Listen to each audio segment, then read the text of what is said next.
Graça e paz, irmãos, boa noite.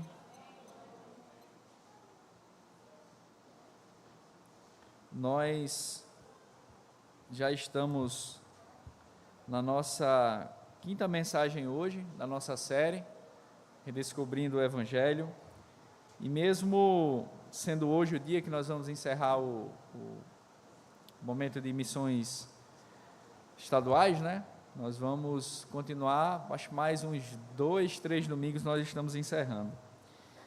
Então eu convido os irmãos a abrir a palavra do Senhor no Evangelho segundo Mateus, capítulo 19.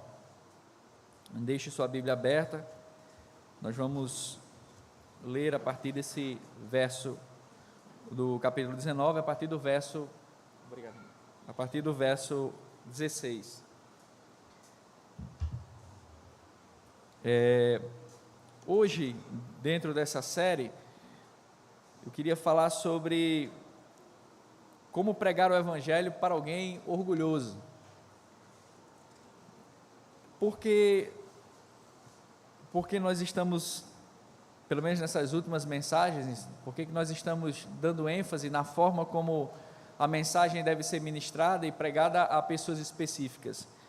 Porque nessa tarefa de proclamação do Evangelho, às vezes a gente fica meio em dúvida quando se apresenta algumas pessoas para nós e a gente fica meio em dúvida de como deve ser a abordagem na proclamação do Evangelho. Obviamente nós sabemos que Deus sempre nos capacita e nos orienta naquelas oportunidades que o Senhor nos dá de proclamar o Evangelho. Então nós terminamos que a gente pega ali o básico daquilo que a gente aprendeu sobre o Evangelho e a gente meio que aplica uma mesma fórmula, né?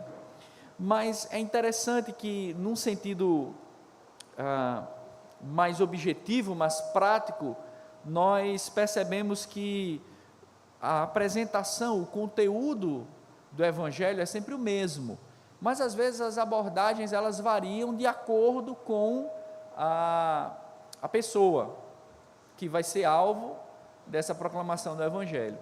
Então, como a gente vai entrar nessa parte mais, digamos assim, mais prática, né, da apresentação do Evangelho, então nós vamos começar por esse personagem que é bem conhecido de todo mundo, né? Esse é um texto bastante conhecido, Mateus capítulo 19, a partir do verso 16. Muita gente conhece esse texto como o jovem rico, né? Então eu queria trabalhar com os irmãos a partir desse texto e procurando entender como nós podemos apresentar o Evangelho para uma pessoa que é orgulhosa de si mesmo.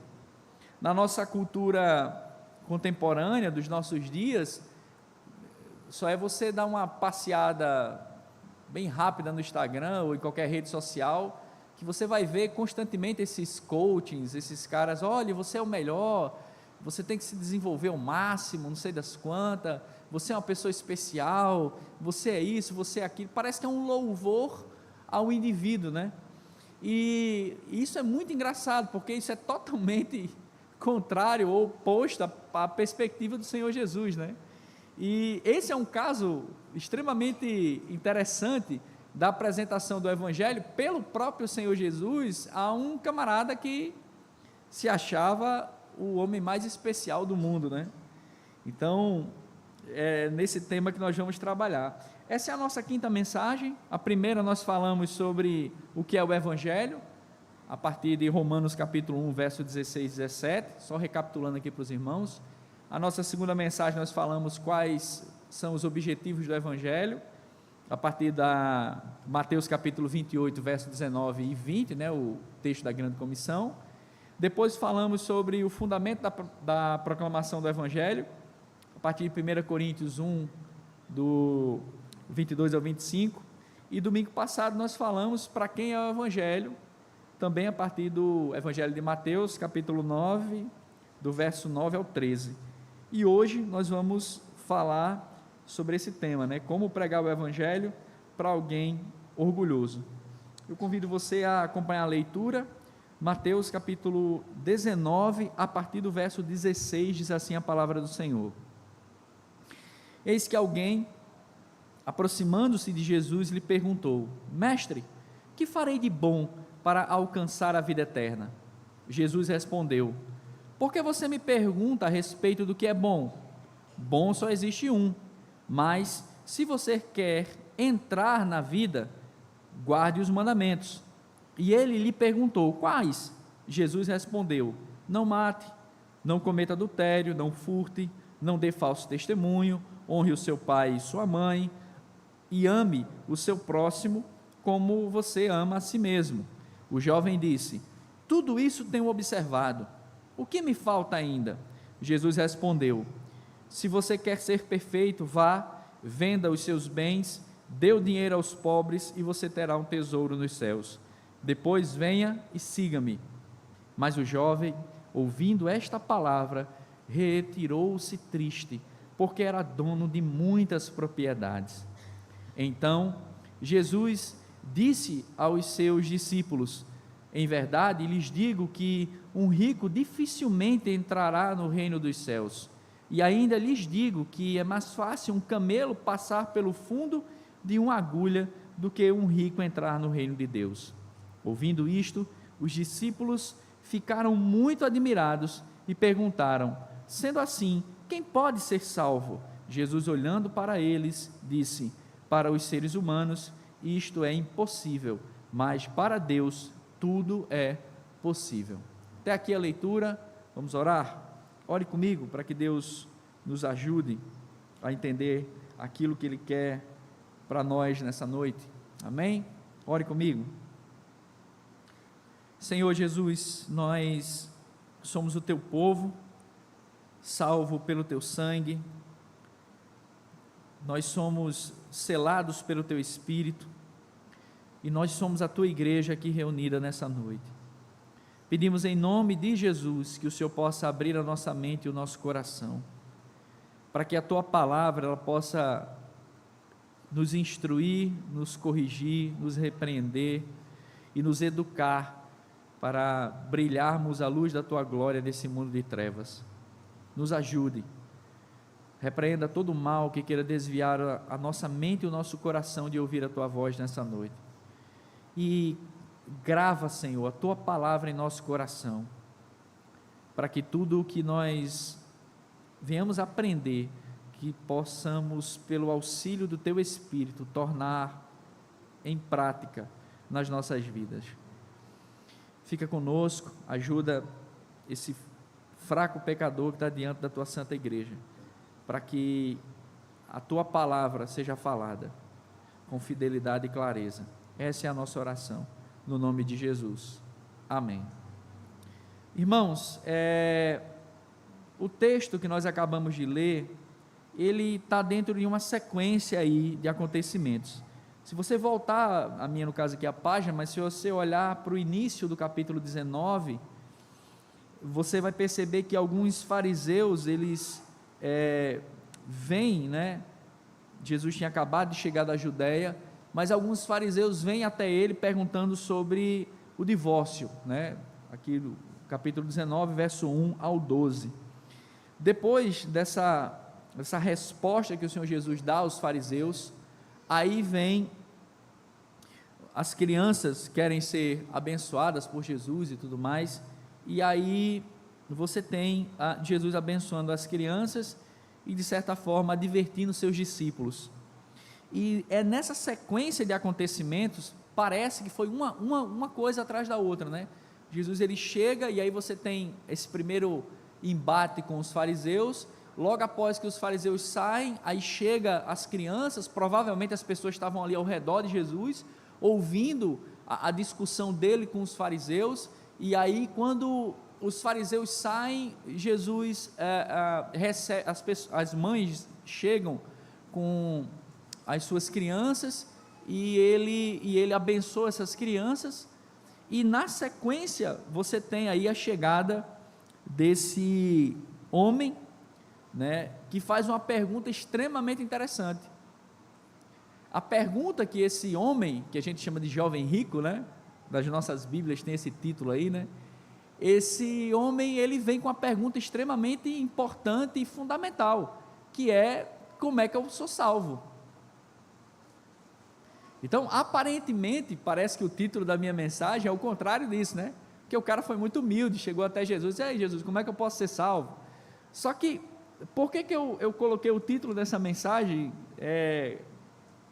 dizendo que esse jovem ele é orgulhoso? Por causa da atitude dele, por causa da forma como ele, ao longo do discurso do Senhor Jesus, com o Senhor Jesus, né, que ele está conversando com o Senhor Jesus nesse diálogo, ele se mostra alguém profundamente orgulhoso.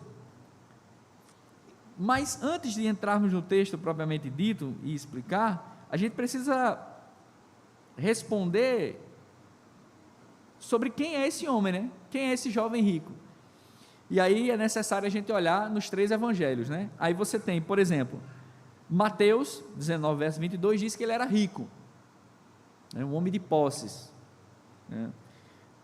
Mateus também diz, no verso 20, que ele era jovem.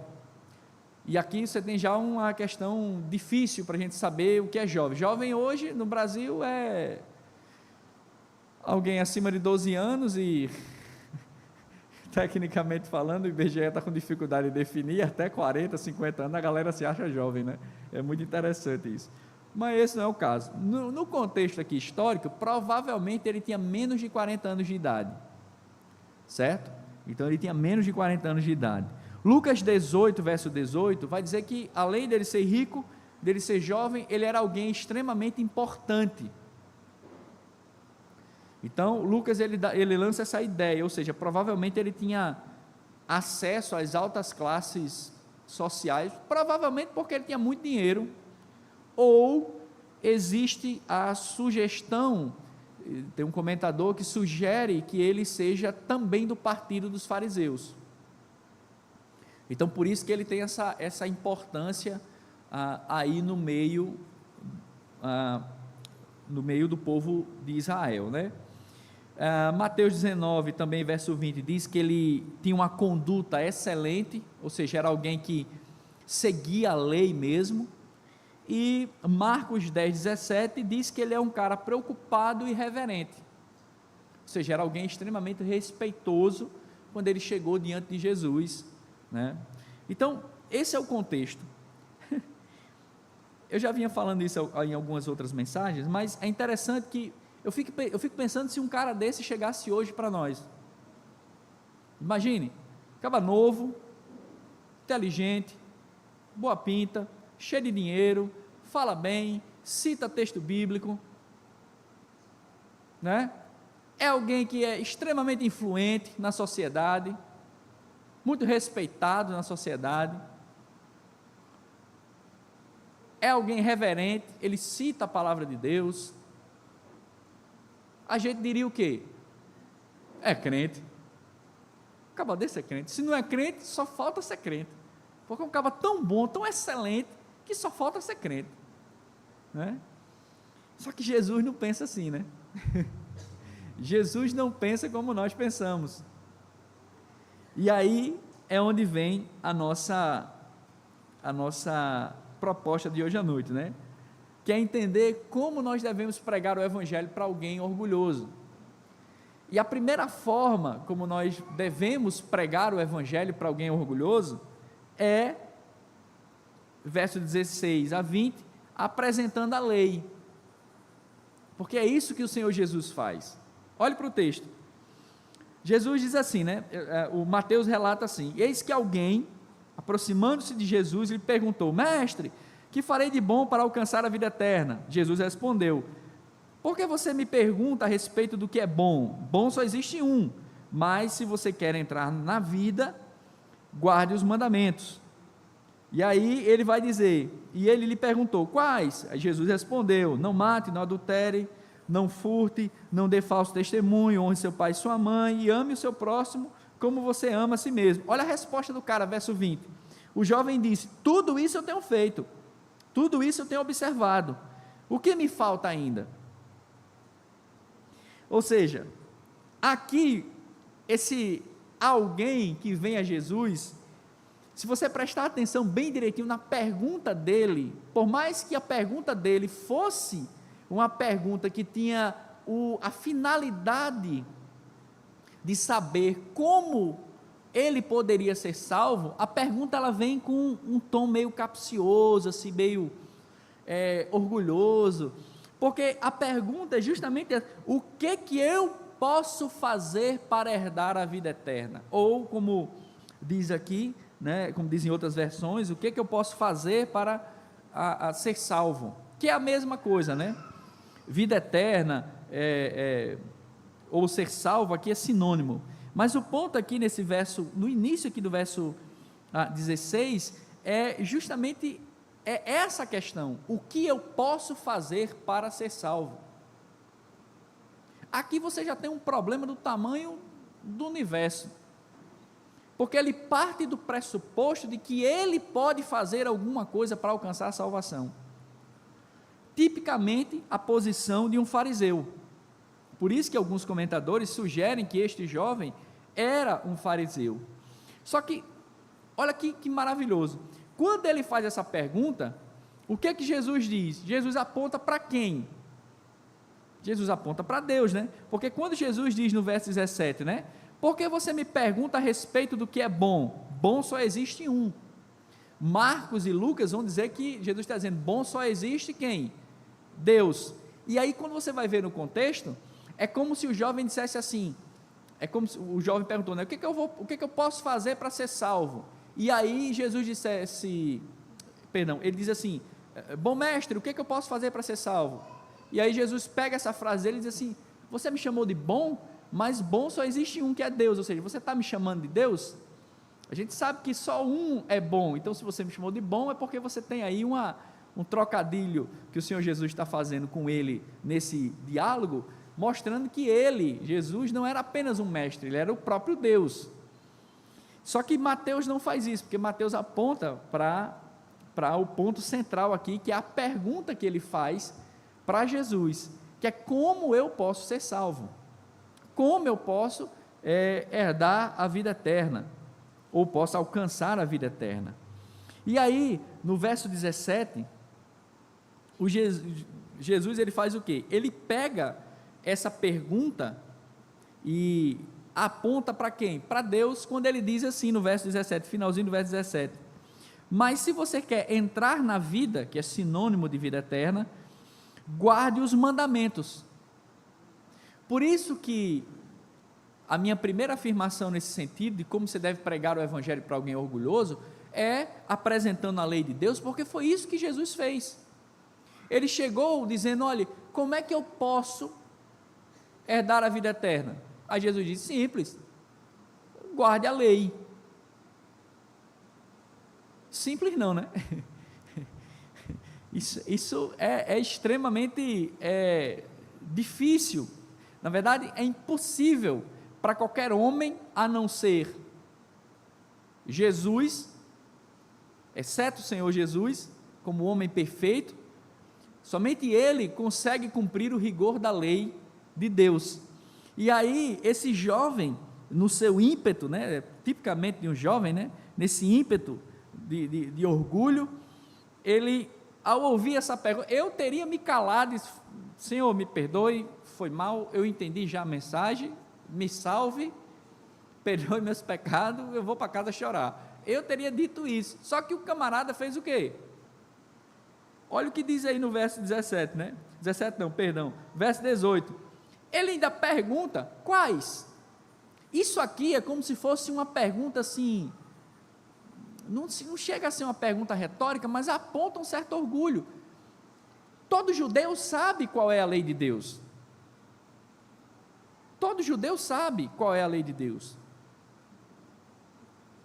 Um menino, ele só é considerado um homem a partir dos 12 anos, quando ele sabe todas as histórias presentes no Pentateuco, nos 5 primeiros livros da Bíblia. Ele tem que saber. Ele tem passagens bíblicas que eles decoram completamente a passagem, né? Deuteronômio 5, Êxodo 20, 19, 20, outra passagem, Deuteronômio 6, Tem passagens que eles decoram inteira, o capítulo inteiro. Então, ele sabia quais eram, só que parece que ele quer testar o Senhor Jesus, ou então, ele quer, num bom nordestinês, ele quer se amostrar, entendeu? Então ele olha para Jesus e diz assim: quais mandamentos o Senhor quer que eu cumpra? Aí Jesus também não baixa o nível não, né? Igual que Jesus diz aí no verso 18, Jesus respondeu: não mate, não cometa adultério, não furte, não dê falso testemunho. Aí 19, honre seu pai e sua mãe e ame o seu próximo como você ama a si mesmo. Isso aqui é interessante, porque talvez, meus irmãos, e é muito provável, se você prestou atenção aqui, Jesus ele cita para esse jovem orgulhoso, ele cita a segunda parte dos 10 mandamentos. Vocês conseguem prestar atenção nisso aqui? Porque Êxodo 20 e Deuteronômio capítulo 5, você tem a lista completa, as duas citações do decálogo, né, ou das 10 palavras, e nessas citações, você tem a primeira parte que é chamada de lei cerimonial, né, ou a parte que é relacionada à pessoa de Deus, que é: não tenham outros deuses além de mim, não façam para vocês imagem de escultura, não guardem o dia de sábado, não usem o nome do Senhor teu Deus em vão, e guardem o dia de sábado para o santificar. São os 4 primeiros, são relacionados à pessoa e à adoração a Deus. E aí os 6 outros mandamentos, que é chamada da segunda tábua, você tem: honre seu pai e sua mãe, não mate, não adultere, não roube, não fale mal dos outros, e não cobice. Pronto, você tem o decálogo completo. Se você prestou atenção aqui, Jesus também, como sendo Deus e como conhecendo a lei, Jesus ele não cita essa primeira parte dos mandamentos. Se prestar atenção, ele só citou a segunda. E isso tem um propósito, porque na cabeça de um fariseu, se você cumprir os 613 ordenanças ou mandamentos decorrentes dos 10, no judaísmo, é assim: você tem os 10 mandamentos, você tem o Pentateuco, que são os 5 primeiros livros do Antigo Testamento, que é a lei, né? Da lei, você tem os 10 mandamentos. Dos 10 mandamentos, os fariseus escreveram 613 leis. Dessas 613 leis que decorrem do Pentateuco e dos 10 mandamentos, os fariseus separam 248 são mandamentos positivos, ou seja, que você tem que fazer, e 365 você deve evitar. É um negócio muito complicado. Eu li há muito tempo atrás, não vou lembrar, mas tipo assim, deixa eu lembrar assim, um bem interessante para os irmãos ver como é que é complicado isso, a vida de um fariseu. Por exemplo, tem das interpretações: você não deve fazer fogo.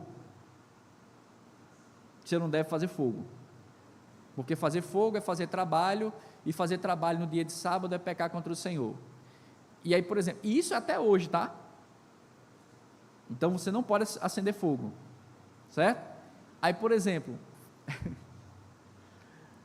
você pegar o celular e você olhar a hora, você pecou. Por quê? O impulso elétrico que faz a tela pegar tem uma faísca, né? Então, se tem a faísca, é fogo, então você pecou. Por exemplo, você está, aí você pergunta, né? Não, peraí, e o judeu que mora num apartamento, como é que ele vai fazer para apertar o botão do elevador, que é energia? Energia tem impulso elétrico, tem fogo, é pecado. Aí os judeus contemporâneos, né, obviamente, eles inventaram um elevador que ele abre a porta só com a presença, né? E aí ele chega perto, aí o elevador abre a porta, e aí o elevador ele faz o quê? Isso é muito engraçado. Ele sobe e vai parando andar por andar, certo?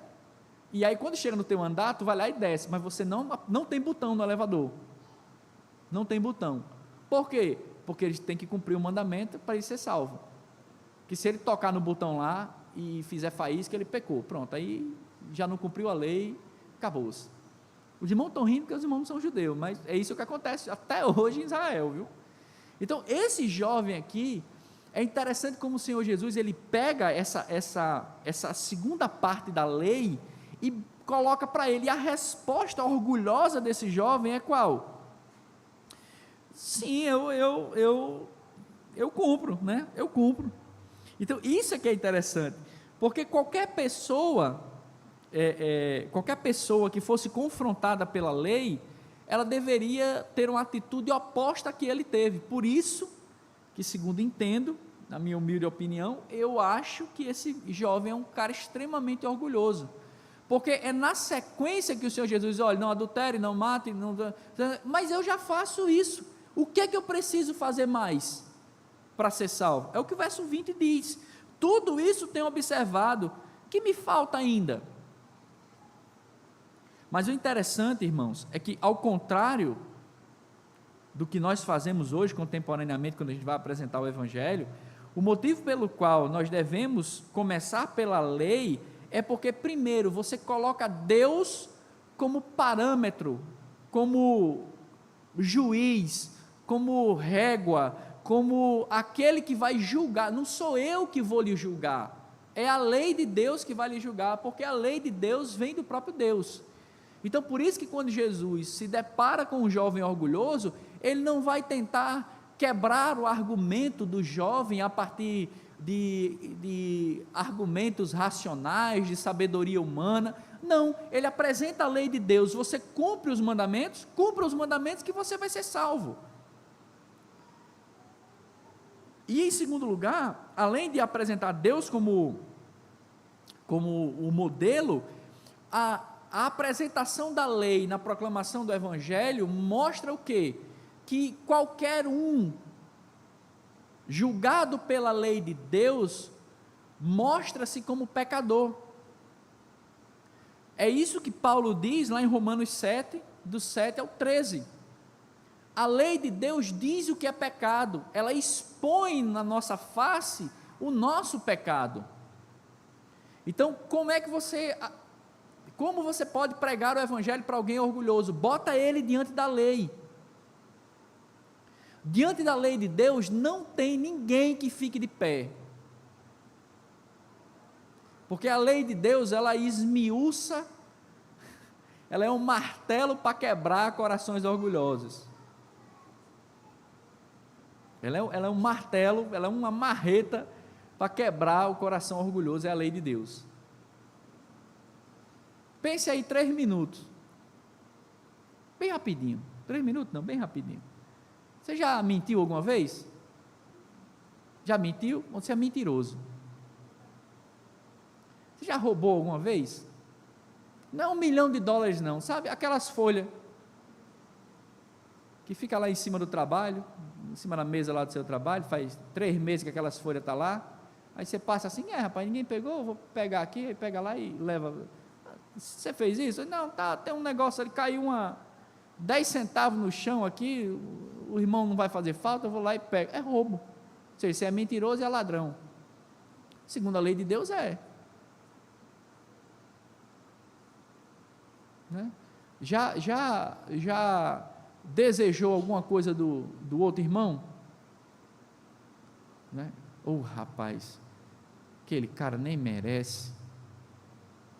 Eu aqui trabalho tanto e não tenho, como é que pode? Aquele cabra preguiçoso, fake só, eu sou tão bonito, trabalho tanto e não tenho o que ele tem. Ou seja, você cobiçou algo. Então, percebe que a lei de Deus, ela traz princípios gerais que colocam todos nós aonde? No mesmo patamar. Por isso que o Senhor Jesus, quando está diante desse jovem orgulhoso, que se achava o bonitão das tapioca, né? O coach contemporâneo, o homem proativo, o cara que chega lá e faz as coisas, e aí Jesus apresenta a lei, só. E o cara ainda não se tocou, né? Porque a resposta dele no verso 20 aponta para quê? Para que ele ainda não entendeu a profundidade do seu orgulho. E aí, a partir do verso 21 e 22, além de apresentar a lei, Jesus faz o quê? Jesus confronta ele com a lei. Então, como é que você prega o Evangelho para alguém orgulhoso? Primeiro, apresente a lei. Ele vai resistir porque ele é orgulhoso. Aí, depois que ele resistir, você faz o quê? Confronte ele com as suas ideias? Não, com a lei de Deus. Olha o que Jesus faz, verso 21. Jesus respondeu: se quer ser perfeito, Jesus é maravilhoso, se quer ser perfeito, vá, venda os seus bens, dê o dinheiro aos pobres, e você terá um tesouro nos céus, depois venha e siga-me. Meu amigo, isso aqui é maravilhoso, isso é melhor que Netflix, um negócio desse, é muito legal, porque olha o que Jesus fez, cara. Se fosse eu e você, o cabo é boa pinta, gente boa, fala bem, tem dinheiro, é ricão, inteligente, meu amigo, era a melhor pessoa para a nossa igreja, cabo legal, fala bem, olha, influente na sociedade. Quem é que não queria um cara desse? Né? Se ele tivesse vindo para o nosso churrasco, tinha tido mais 15 quilos de carne. Maestro correndo ali. Mas é isso, todo mundo ia querer um cara desse, mas Jesus não. Jesus faz o quê? Jesus mostra para ele algo impossível. Jesus pergunta a ele: tá bom, se você quer ser perfeito, vai lá, vende tudo o que tem, dá aos pobres, depois volte e me siga. Isso aqui, meus irmãos, olhe, com essa resposta que o Senhor Jesus dá, possivelmente, tem um comentarista que eu gosto dele, ele sugere que isso aqui, Jesus estava sendo irônico com ele. Jesus deve ter dado aquela olhada de lado assim, né? Deu aquela risadinha, tá bom, você cumpre a lei, né? Tá bom, então tudo bem, vá lá, venda tudo que você tem, dê aos pobres, depois volte e me siga. Isso aqui foi um balde de água fria no orgulho desse menino, porque a ideia de que vender todos os bens e seguir Jesus precisava de, só quem fazia isso é quem de fato foi alcançado pelo Evangelho da Graça. Quem não fosse alcançado pelo Evangelho da Graça não teria condições de fazer isso, e é o que acontece, verso 22, mas o jovem, ouvindo esta palavra, retirou-se triste, porque era dono de muitas propriedades. Meus irmãos, por que esse jovem se afastou? Por que esse jovem se afastou? O problema, meu irmão, não é ser rico, o problema não é riqueza, não é? Imagina aí, sei lá, imagine uns 10 ricos aqui na nossa igreja, aleluia, o maestro chega, levantou a mão agora assim, aleluia, ajeitava tudo, não é não, maestro? Numa hora para outra já estava tudo ajeitado, glória a Deus. O problema não é a riqueza. José de Arimateia era um discípulo do Senhor Jesus, era rico. Abraão era o mais rico, Jó era rico também, vários outros irmãos em Atos eram ricos. Jesus, Lucas registra que Jesus era sustentado por mulheres ricas, que sustentavam eles e seus discípulos. O problema não é riqueza, o problema é o lugar que o dinheiro ocupa no seu coração. Por que Jesus dá uma pancada dessa nesse jovem? Porque ele não cumpria nem o primeiro mandamento. Ele era tão orgulhoso que ele se achava aquele que cumpria a lei. Por isso que Jesus diz no verso 21, você quer ser perfeito? Vá lá, venda. Por que Jesus diz isso? Por que Jesus não disse isso para José de Arimateia? Vá lá, venda tudo que você tem e siga. Porque provavelmente José de Arimateia era um crente que tinha dinheiro, mas ele era crente, ele foi alcançado pelo Evangelho da Graça. Então o problema não é a riqueza, mas é o lugar que ela ocupa no seu coração. E esse jovem aqui, com essa atitude de sair triste, ele demonstrou apenas que o Deus da vida dele não era o Senhor da glória, o eterno, não era Jesus, mas eram as riquezas dele. Porque se as riquezas não fossem o Deus da vida dele, ele teria vendido tudo e seguido a Cristo. Mas como o coração dele estava cheio das suas riquezas e cheio de orgulho, ele sai triste. Irmãos, e quando nós tornamos a riqueza o nosso Deus, nós quebramos o primeiro mandamento. Que qual é o primeiro mandamento? não tenham outros deuses além de mim. Você faz da riqueza o seu Deus. E como tem gente hoje fazendo coisas e pessoas Deus na sua vida. Isso precisa mudar, meus irmãos. Olha o que Jesus está fazendo com esse rapaz aqui. Jesus, ele confronta esse rapaz com a lei de Deus, mostrando que nem o primeiro mandamento ele conseguia cumprir. E essa resposta do jovem apontava para Jesus e para nós que o coração desse jovem tinha outro Deus além do Deus eterno. E isso é extremamente perigoso, viu?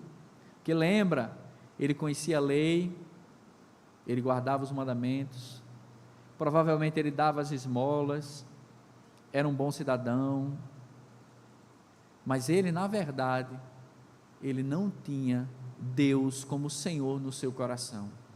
Isso é um alerta para mim e para você, que nós podemos estar aqui, vindo todo culto de domingo, cantando louvores, dando dízimo, dando oferta missionária, a gente pode estar fazendo tudo isso, e ter no nosso coração um outro Deus além de Jesus.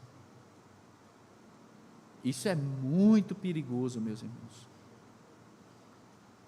Sonde o seu coração, cuidado para não ter em seu coração outro Deus além de Cristo.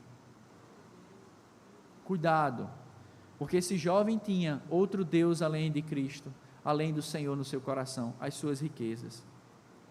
Então, como nós podemos pregar o Evangelho para alguém orgulhoso? Apresente a lei e confronte ele com a lei do Senhor. Mas em terceiro e último lugar, o que é que nós devemos fazer?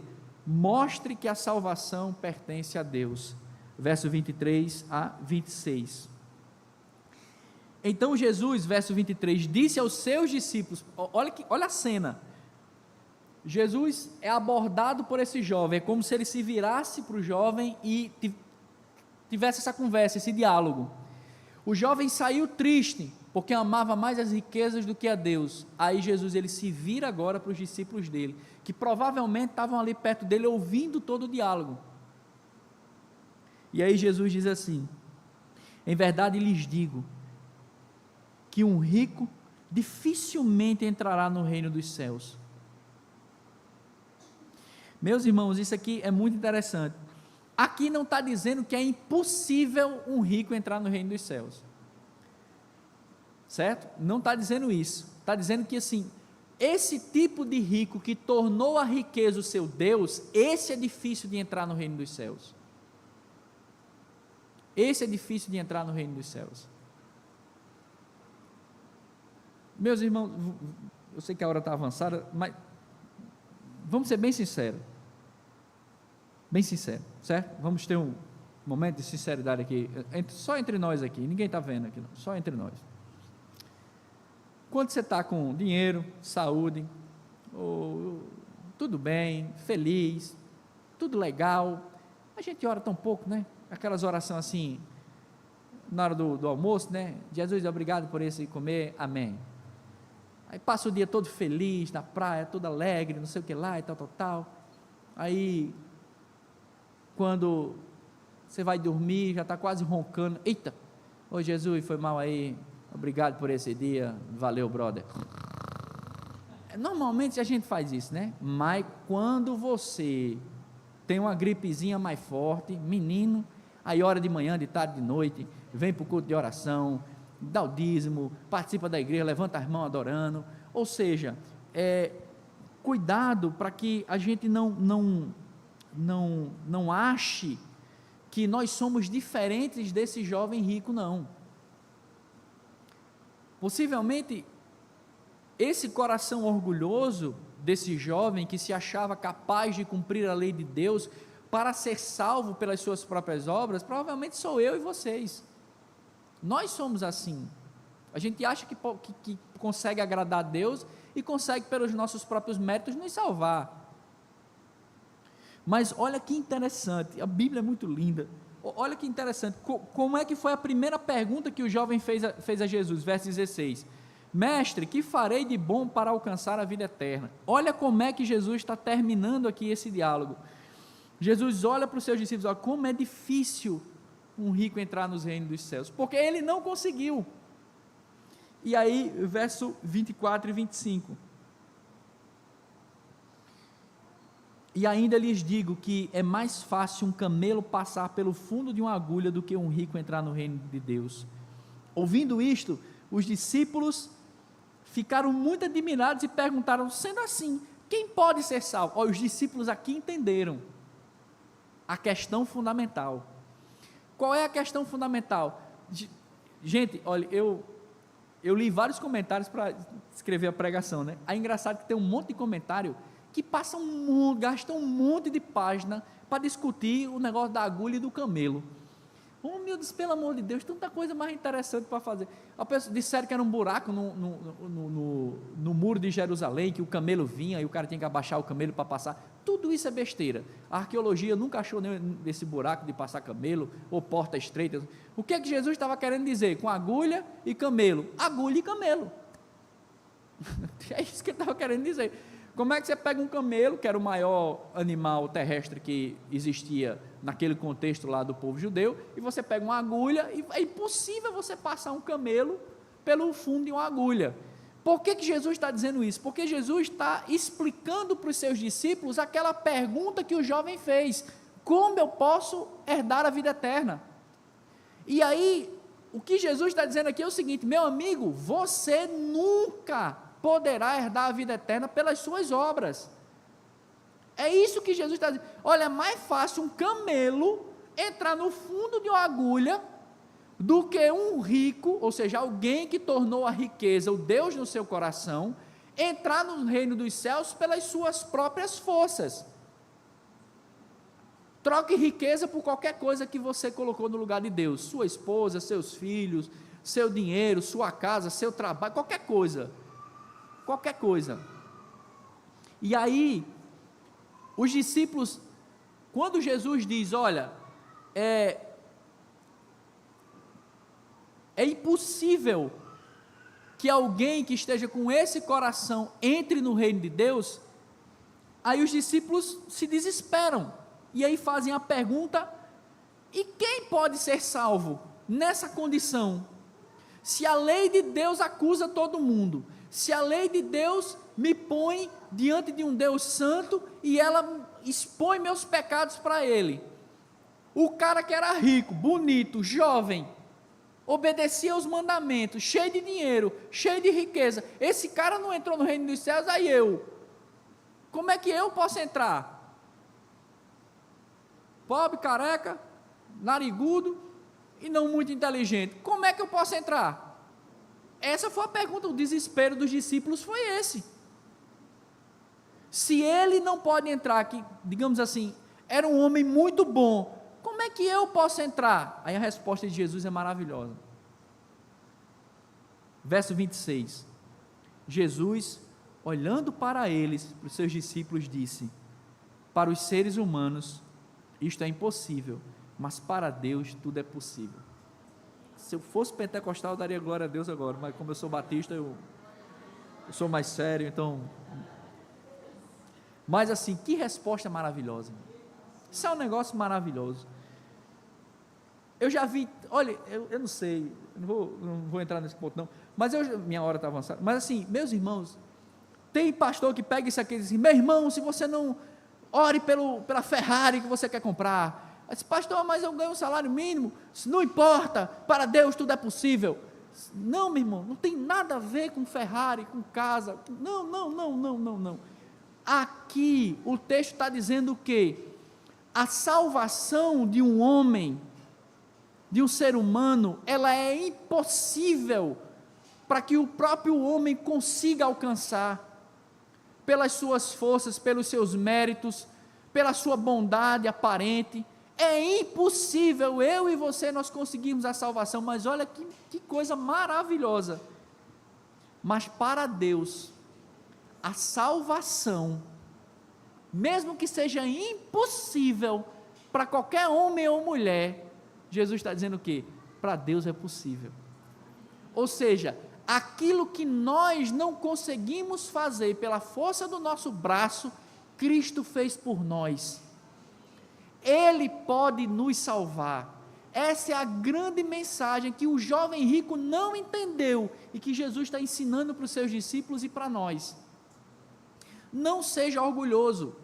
Não ache que você, pela sua própria vida e pela sua obediência às normas culturais, você ser um bom cidadão, um bom filho, um bom marido, você pode alcançar a salvação. Você não pode.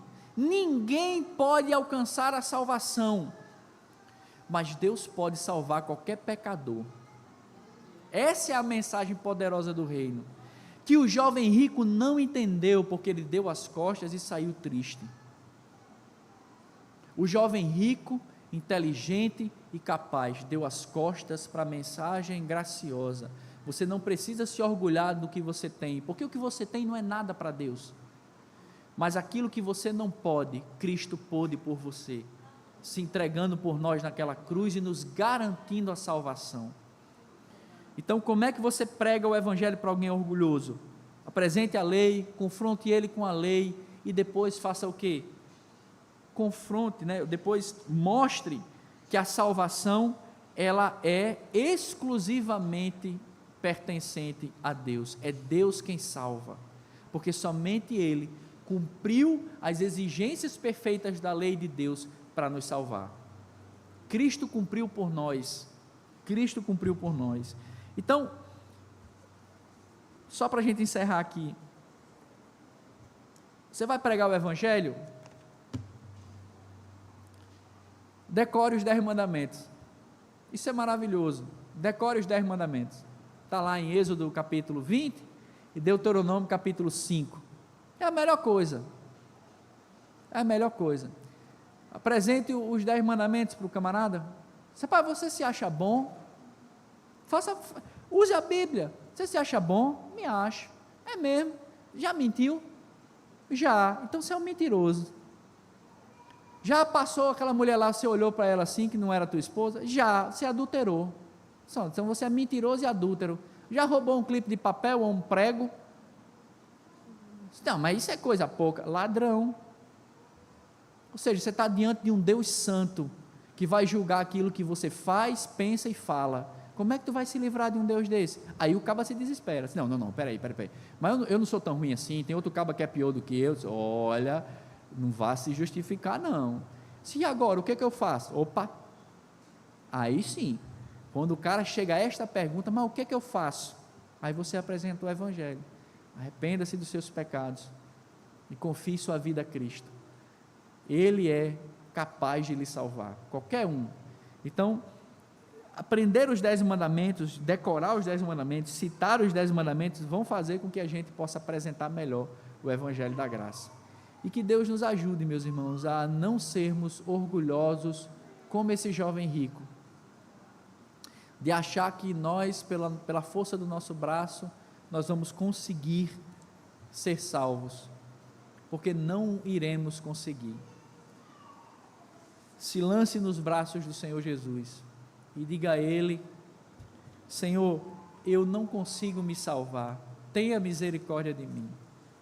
E aí você vai ouvir de Jesus essa resposta aqui: pois para os seres humanos isto é impossível, mas para Deus tudo é possível.